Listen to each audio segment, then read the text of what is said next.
Okay, so this was 2017, paper 1, question 1 we're going to do now. So 2017, paper 1, question 1. So this is the paper that we would expect all the algebra and number and functions to come up on. So let's take a look at question 1 here. A new machine is bought for 30,000. Its value depreciates by 15% each year for 5 years. Find the value of the machine at the end of the 5 years. So that immediately tells me that we are going to be looking at the FPIT formula. So F, P, I, and T. And specifically, we're going to be using the depreciation formula. So we're going to be using F is equal to P into 1 minus I all to the power of T. So F, P, I, T. My F is what it will turn into. Find the value of the machine at the end of the 5 years. So it will turn into that. So I'm going to put my question mark there. Its present value is 30,000. Its interest rate is 15%, so that's going to be 0.15, and its time is for 5 years. So I put that information into my formula. F is equal to 30,000, 1, 2, 3, by 1 minus 0.15, and that's all to the power of 5. And I can just bash that into my calculator, and that will give me 30, 1, 2, 3, bracket 1 minus 0.15, all to the power of 5, and that's equal to 13311.16 euro. So that's how much it will be worth at the end of 5 years. So we've lost about 2,000 euro, is it? No, we've lost more than half. Gosh, look at that. So that's quite a lot of money to be losing on a machine. A sum of money was invested for 2 years at 3% compound interest per year. At the end of the 2 years, it amounted to 30,000 to find the sum invested. So that looks like an FPIT question again. F, P, I, T, F equals P equals I equals T equals.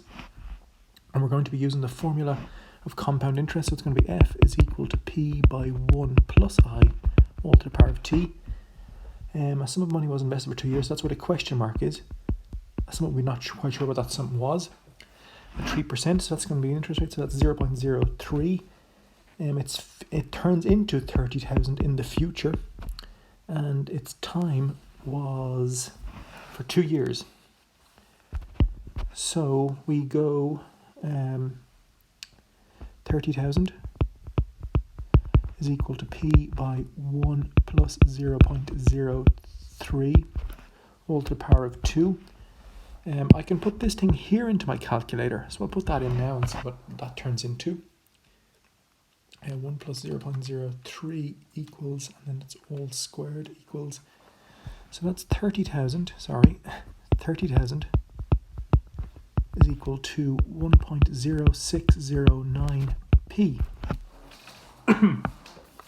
So therefore P by itself will equal to 30,000 divided by 1.0609. So P is equal to 28,277.88 euro. So what we put into the bank at the very start was 28,277.88 euro. On to part C. So a company invested 25,000 for 3 years at a fixed rate of compound interest. At the end of 3 years, it amounted to that. Find the rate of interest.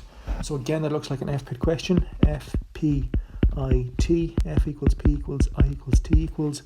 And it's compound interest, so it's going to be F is equal to P by 1 plus I all to the power of T. Where are we going to put our question mark? Well, it says find the rate of interest, so we put the question mark there.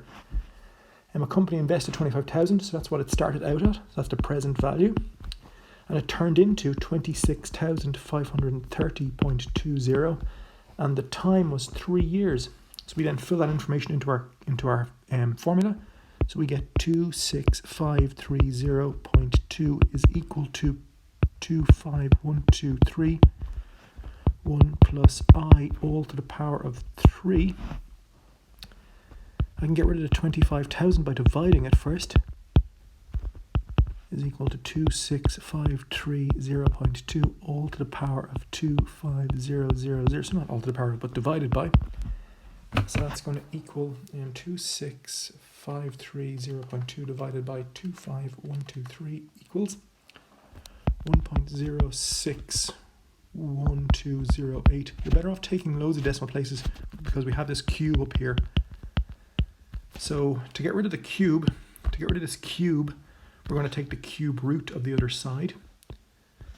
So that's going to be 1.06128 is equal to 1 plus I. So I by itself, sorry, I'll get rid of that. We'll take it step by step. So 1 plus I is equal to the cube root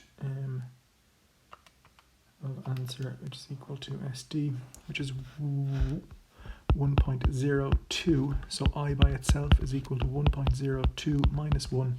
So I is equal to 0.02. So I is equal to 2%. Job done. Yeah, so that's question 1 answered.